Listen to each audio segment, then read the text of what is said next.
So the question says that an object is tossed vertically upward with a speed of 20 meters per second, and assuming that the effects of wind resistance is negligible, we want to see if we could find the maximum height that the object will attain.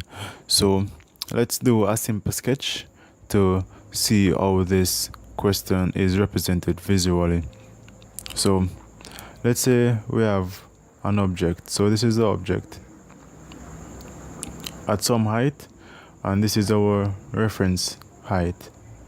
Right, this object then now is tossed vertically to some distance h. So this is our object after being tossed, and this new height is the height h. So the question asks us to find the height that the object will reach after being tossed with a speed of 20 meters per second. So we could point out something first of all from this setup. So the object is here, and it gets launched, or it gets tossed with some speed. So once object is tossed, we can say that the object has energy due to its motion, and we know that energy, which is due to motion, is known as kinetic energy. So once the object is tossed here, it will have kinetic energy, and as it moves up, it starts to lose that kinetic energy and gains potential energy until it reaches to this maximum height. It has maximum potential energy and no kinetic energy. So we can say this is PE here. So we have kinetic energy being converted to potential energy. Now the conservation of energy will hold there. So we can say that kinetic energy, or change in kinetic energy, so change in kinetic energy is equal to the change in potential energy. Now we know that kinetic energy is given as half mv squared, and the potential energy, so change in kinetic energy, is equal to the change in potential energy. So we know kinetic energy again is half mv squared, and potential energy is mgh. So we're given the speed, which is v. We know gravity is 10 newtons per kilogram, which is the same thing as 10 meters per second squared. So we have our gravity, we have the speed, we need to find the height. Now you might be wondering, why is it that the question didn't give us the mass?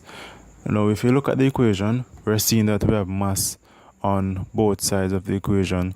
So effectively, the mass will cancel. So we can go ahead and cancel our mass, and then we're left with half v squared is equal to gh.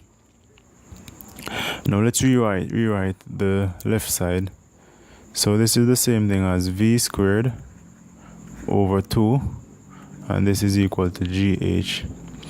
Now to find h, what we need to do is just divide both sides by h. So we divide both sides by h, and then we're left with v squared over 2. Divide both sides by g, because we're trying to find h. So we're left with 2g is equal to h. So going here, we have h is equal to v squared over 2g. Now plugging in our values, we know that v is 20 meters per second squared. So that's 20 meters per second squared, and we divide that by 2 times 10 meters per second squared. Now once we, and this should be squared from our formula, so v squared over 2 times g. v squared over 2 times g. So we have 400 meters squared per second squared. I'm sorry, but this should be meters per second. Should be meters per second, and we're squaring the speed. And this is now divided by 2 times 10 meters per second give us 20 meters per second squared. Now plugging that in our calculator, we get a value of 20 meters. So the maximum height that the object will attain after being tossed with a speed of 20 meters per second is 20 meters. And now we're assuming that the effects of air resistance is negligible.